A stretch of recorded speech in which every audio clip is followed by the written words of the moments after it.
pessoal, sejam mais uma vez bem-vindos à série Aspectos Morais na Revista Espírita. Série esta que tem o apoio da Associação Espírita Teresa d'Ávila e que tem como objetivo trazer comentários, reflexões e referências de artigos de cunho moral dos 12 volumes das revistas espíritas, publicadas por Allan Kardec entre os anos de 1858 e 1869.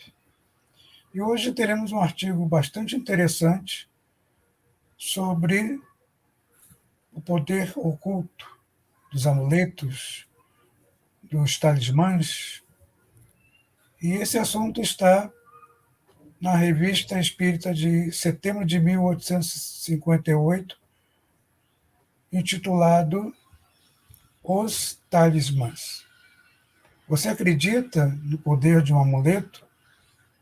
Você acredita que um talismã pode ter poderes ocultos, né?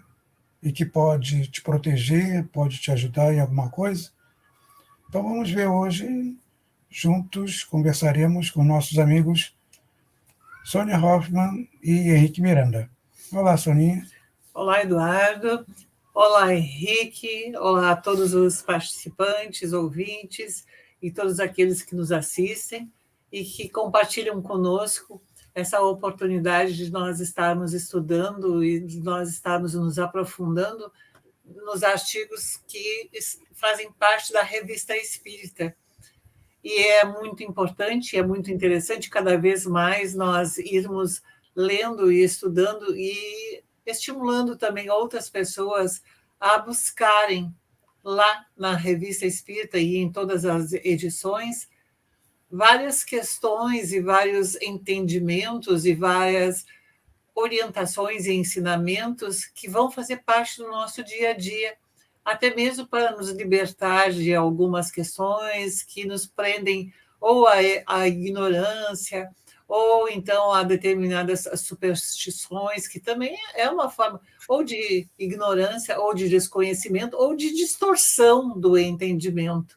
Então, é muito importante que a gente possa não só ler, mas também estudar e tomar como base a revista e, o máximo possível, também ir buscando aprofundamentos em outras obras, porque Allan Kardec ele vai nos dando sempre a orientação de não ficarmos somente naquela leitura, mas irmos buscar desenvolver essa fé raciocinada e desenvolver também essa possibilidade do estudo.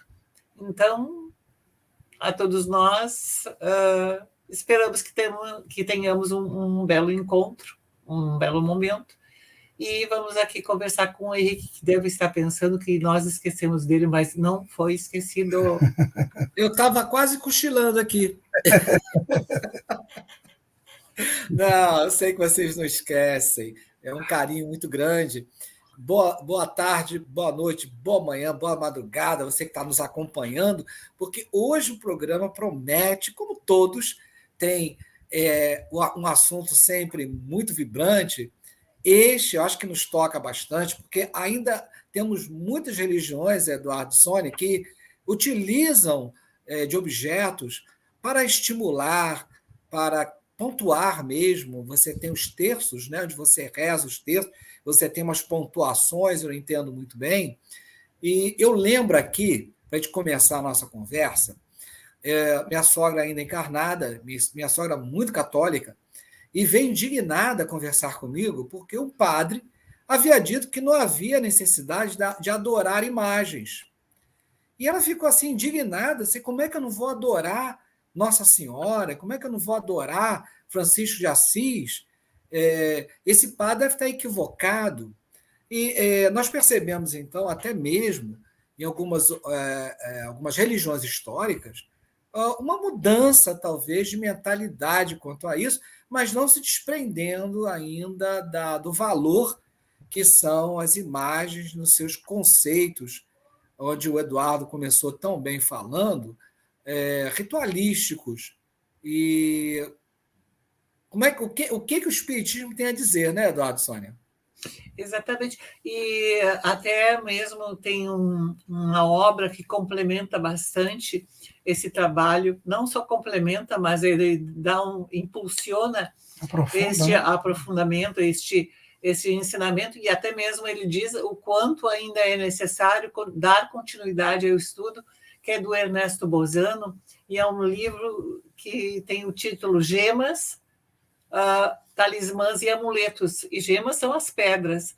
Então, ele vai fazendo justamente esses estudos e, na conclusão, ele vai falando justamente o quanto Allan Kardec, ao trazer este tema para dentro da Revista Espírita, ele vinha com a intenção de tirar de algumas situações a materialização, e sim a trazer para o centro a espiritualização, que era tirar o foco do material e levar para o espiritual.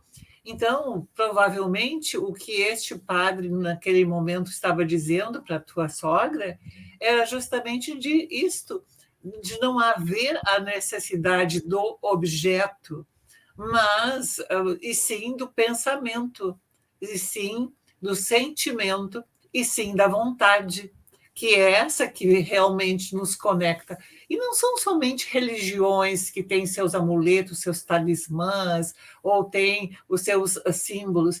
São as próprias pessoas que muitas vezes elas não se dizem nem dessa nem daquela religião, mas elas acreditam numa ferradura, acreditam em uma figa, acreditam. Quantos povos historicamente também tiveram?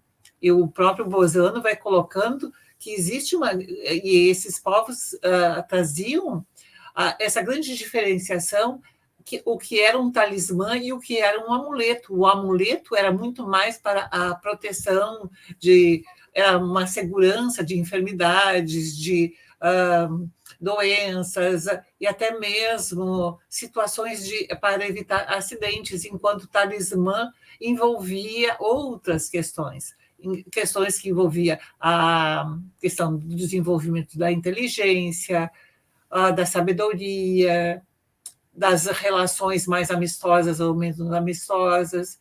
Então, isso é bastante interessante. É um tema bastante interessante de ser estudado. E Allan Kardec veio trazendo um esclarecimento muito importante. Sim, Henrique, pode falar. Eu lembro aqui dos símbolos que nós trazemos, até os símbolos nacionais, e como a época das guerras, no século XVII, XVIII, XIX, quanto era importante empunhar ou o brasão ou a bandeira, ela não podia cair nunca. Então ficava um soldado, e creiam, o soldado desarmado, em pé no campo de batalha, em plena batalha, desarmado, mas armado com a bandeira, com o símbolo nacional que não poderia cair. Caso ele fosse ferido ou morto, alguém pegaria a bandeira e a manteria ali em pé, né, como um símbolo de que o exército estava rígido, lutando com bravura. Um símbolo, né, que servia para todos aqueles que estavam lutando. E uma boa lembrança também, Sônia, que é interessante desses símbolos. Existe um poema muito bonito que é o Estudante Alsaciano, onde, na época da Guerra da Alsácia e a Lorena, a Alemanha ela é anexada, desculpa, a França é anexada pela Alemanha, e é um poema bonito que, no final, vejam como a gente pode superar essa ideia do símbolo. O professor, que é alemão, diz para o aluno apontar onde estava a Alsácia no mapa, porque a Alsácia não constava mais no mapa alemão, né? Não, a Alemanha suprimiu a Alsácia no mapa. E o estudante aponta para o peito e diz: Alsácia está aqui, quer dizer, está no coração. Então vejam esta nova forma de pensar que o Espiritismo traz para a gente, né? Superando os rituais, os símbolos, superando os talismãs. Agora, é bom esclarecer para quem está nos assistindo, né, que muita gente até hoje usa amuletos, usa talismãs, acreditando no poder oculto daquele objeto para se curar, para ajudar numa entrevista de trabalho, para ajudar numa prova no Enem, né? Ou seja, para dar sorte. E, por exemplo, aproveitando até o momento da Copa, né, que está aí acontecendo, né, muita gente diz que está usando a mesma camisa que usou na Copa de 70, né? A camisa já está desbotada, já está rota, mas aquela camisa vai dar sorte.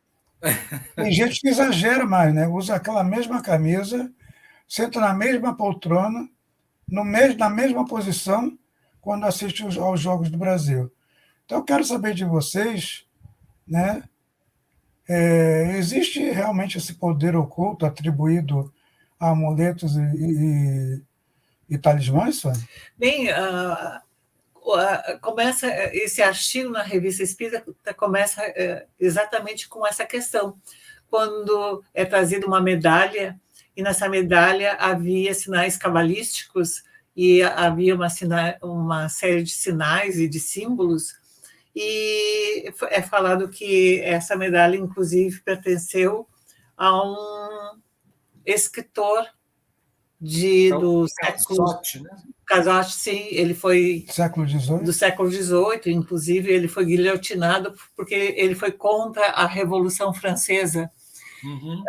Então, que havia, e é esclarecido que os sinais cabalísticos, isso não deve ser levado assim com exageros, porque não é o objeto propriamente dito, não é aquilo, é o sentimento, o pensamento e é a vontade da pessoa. É justamente esse tríplice aspecto que é colocado, de trazer para aquilo tudo. Mas, ao mesmo tempo, São Luís ele vai esclarecendo que alguns objetos, algumas ou amuletos, ou talismãs, ou essas gemas que são as pedras, enfim, algumas questões podem ter, sim, uma magnetização. Podem, sim, serem magnetizados. Então, não é tudo. E o Ernesto Bozano, no livro Gemas, Amuletos e Talismãs, ele vai aprofundando essas questões e fala justamente o quanto isso é raro. Isso não é uma coisa tão comum assim. E também nós vamos entender, a partir da leitura desse artigo e da leitura também deste livro e de muitos mais outros livros, inclusive envolvendo a psicometria, que é a possibilidade de alguns objetos e de alguns locais ficarem impregnados de determinados fluidos e vibrações e questões magnéticas. E contar a história de uma pessoa, de um ambiente. Exatamente. É verdade. Mas Exatamente. aí tem que ter um médium para isso, né, Sônia? Tem que ter um médium, e que tem que ter um médium, e que tem aquela pessoa que vai utilizar, ela tem de ser uma pessoa sensitiva.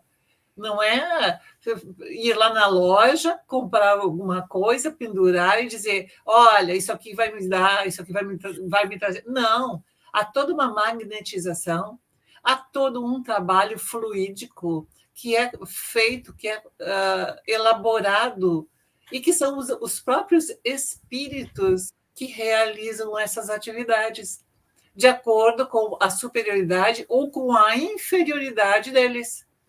Então, justamente aí também é uma outra questão que o próprio São Luís vai trazendo, e Allan Kardec também vai abordando, que muitas vezes esses amuletos e esses talismãs que são utilizados, eles podem estar sendo magnetizados por espíritos de maior ou de menor envergadura, e que é o sensitivo, o médium que vai utilizar, ou a pessoa que vai utilizar deve ter um cuidado bastante extremo naquilo, não é? Não pode ir realizando assim. Então, sair dessa questão de dizer, esse objeto vai me dar sorte, eu vou ter uma ferradura na porta da minha casa, isso vai trazer dinheiro, vai trazer proteção. Nós temos... existe até uma fechadura e uma chave, às vezes, funciona melhor do que uma ferradura. Não, existe até uma certa piadinha em relação a isso, que fala assim, né? Se pé de coelho desse sorte, daria sorte ao coelho, ele não perderia o pé. É verdade. Pois é. Né? Pois é. Então, Henrique, nós estamos aqui condenando quem usa, ou julgando quem usa amuletos, talismãs, né, e outros objetos com essa intenção de se proteger ou de conquistar alguma coisa, né, ter sorte em alguma atividade.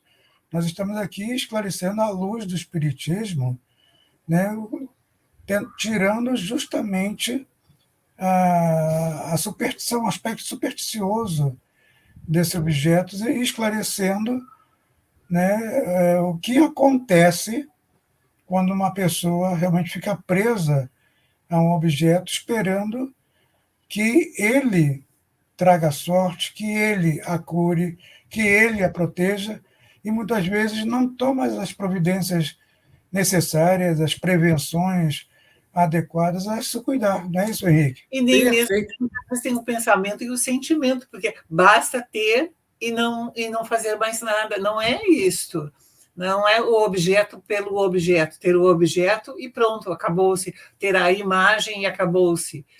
Né? É ter essa conexão. E é isto que vai realmente trazer um grande efeito. Nós não estamos, e pelo contrário, cada um tem a sua crença, e nós respeitamos tudo isso, não é? E sabemos de várias religiões, desde a Igreja Católica e igrejas e religiões de matriz africana, também utilizam muito... Bastante. Não, Sônia, estou aqui, Sônia Eduardo, queridos amigos que estão nos acompanhando, eu me trouxe uma lembrança aqui muito vívida. Eu, garoto, eu lembro meu pai jogava na loteria esportiva, não existia esse bando de jogos que existe hoje, aí ele pegava, botava embaixo da imagem de São José. Eu lembro disso quando eu era garoto, cara, como criança, como fosse hoje. A loteria esportiva lá, o jogo feito com o São José, né, cuidando lá do jogo, né? Mas eu as simpatias que acontecem em Santo Antônio, nas festas de Santo Antônio, quantas pessoas fazem a simpatia? Botam o santo de cabeça para baixo, botam o santo para vir lá dentro mas da água. Vocês sabem que tem uma situação interessante, né, no interior do Brasil, que é a mudança dos santos. É muito interessante, porque o santo está ali acomodado na igreja, aí está uma seca danada, não chove, ou choveu demais, e o santo não está tomando providência. Eles pegam e mudam o santo de altar, levam para outro lugar, para o santo ficar incomodado, e aí se mexer, fazer lá. Então muitas vezes é o pensamento que tu estás lhe colocando, aquele objeto, aquela imagem, muitas vezes está concentrando todo o pensamento, todo o sentimento de confiança ou de não confiança que a pessoa está tendo. E ela ali concentra, e naquele momento ele funciona como um ponto de convergência. Isso é extremamente importante. E é como funciona o terço. O terço, ele funciona como um ponto de referência para você falar, Pai nosso que estás no céu, aí passa, eu não sei como funciona exatamente, mas você vai rezar o terço e aí você vai passando aquelas continhas e aí você reza, que é uma maneira de concentração. Agora, o que são isso para a gente? Não é? Isso até um exemplo bem prático agora do Enem, né? Muitos estudantes levam os terços e fazem as provas segurando o terço. Segurando um cristal ou outro objeto que isso ajuda na concentração na prova. Não é que através daquele objeto ele vai receber as respostas de forma milagrosa, né? Aquele objeto, segundo a crença dele, segundo o pensamento dele, vai ajudá-lo a focar nas questões, lembrar do que ele estudou, que não adianta nada ele levar terço, levar pé de arruda, levar pé de coelho para fazer a prova, ele não ter estudado. Exatamente. Não vai passar nunca, né? Exatamente. Olha, o que diz São Luís? São Luís diz assim, ó, os espíritos são atraídos ou repelidos pelo pensamento e não pelos objetos materiais que nenhum poder exercem sobre eles. E continua São Luís, em todos os tempos, os espíritos superiores têm condenado o emprego de sinais e de formas cabalísticas, de modo que todos os espíritos que lhes atribuíram uma virtude qualquer ou que pretenderam oferecer talismãs como objeto de magia, por isso mesmo revelará a sua inferioridade. Não é? E justamente no livro dos Espíritos, há questões que estão envolvendo também essa questão, isto dos talismãs e dos amuletos, e vai falando justamente, em uma das questões é colocado justamente, isso mesmo, exatamente isso, não é? Mas também é colocado que alguns objetos, eles podem ser magnetizados, mas o magnetismo de alguns objetos não é feito de uma forma aleatória. É algo extremamente significativo, importante, tem todo um envolvimento, há um objetivo, há um porquê. Inclusive, nesse livro, que até convido vocês a continuarem a leitura, não só desse artigo, mas também fazer a leitura do livro Gemas, Amuletos e Talismãs, do Ernesto Bolzano. É um livro que foi reeditado pela Federação Espírita Brasileira.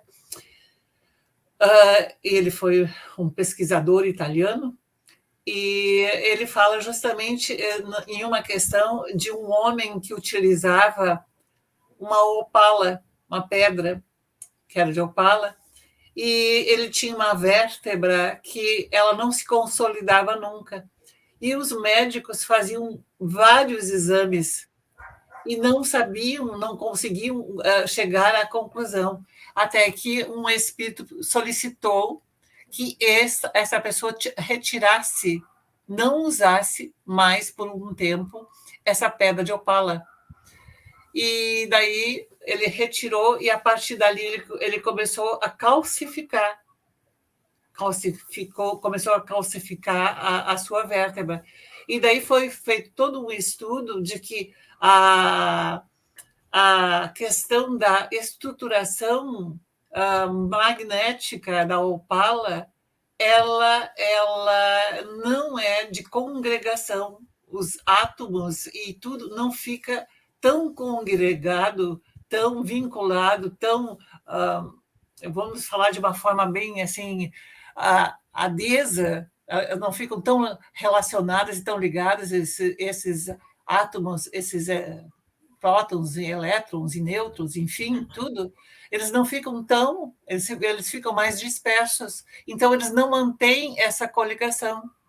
E isso estava interferindo na própria calcificação da vértebra. Mas por quê? Ali havia toda uma questão que envolvia também uma questão fluídica. Sim. E havia toda uma questão que também é um outro estudo que precisa ser feito com muita profundidade, que é a questão da psicometria, o quanto aquela opala também pertenceu e pertencia a pessoas e que vieram ao longo do tempo participando e entrando e passando por várias mãos. Então, é preciso também que muitas pessoas elas não façam somente uma leitura, mas elas façam um estudo e busquem o porquê disso tudo. E busquem o saber por que é que tantos objetos e tantos instrumentos podem modificar ou não modificar a vida de uma pessoa. Porque esta é a pergunta de Kardec. Perdão, Henrique, pode falar.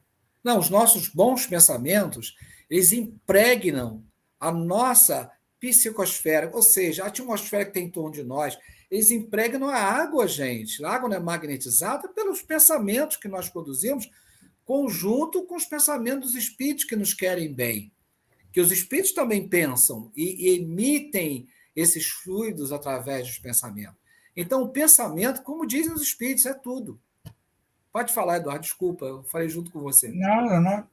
Eu só ia complementar dizendo que essa foi a proposta, esse foi o objetivo de Kardec desde o começo, né, quando ele começou a codificar a doutrina espírita, de usar métodos racionais de observação, de pesquisa, de estudo, justamente para tirar essa pecha de sobrenatural, de milagroso, de maravilhoso, né, dos fenômenos que acontecem ao nosso redor, né, dentro de nossas casas, com os objetos. E, dessa forma, ele realmente nos trouxe a doutrina com todas as explicações das leis naturais que acontecem, né, nesses fenômenos que muitas vezes não entendemos. Por quê? Porque não estudamos, não procuramos saber realmente o que está por trás, que lei natural está por trás daquele fenômeno, como, né, muitos acontecimentos que acompanham pessoas porque estão usando certos amuletos, certos talismãs. Gente, chegando no finalzinho do finalzinho. Então, convidamos a todos para lerem, para estudarem, para meditarem e fazerem e tirarem as suas conclusões, não os seus julgamentos. Não estamos aqui para julgar quem quer que seja, ao contrário, nós estamos aqui justamente para incentivar e nos auto-incentivar a prosseguir em nossos estudos e nos estudos, e também, assim, nós conquistarmos a emancipação da nossa ignorância, dos nossos desconhecimentos, e termos mais tranquilidade e mais serenidade nos nossos posicionamentos. Então, exatamente essa a nossa não oportunidade só, mas também também o convite para todos vocês. A todos vocês, uma semana muito abençoada e que nós possamos nos encontrar no próximo encontro.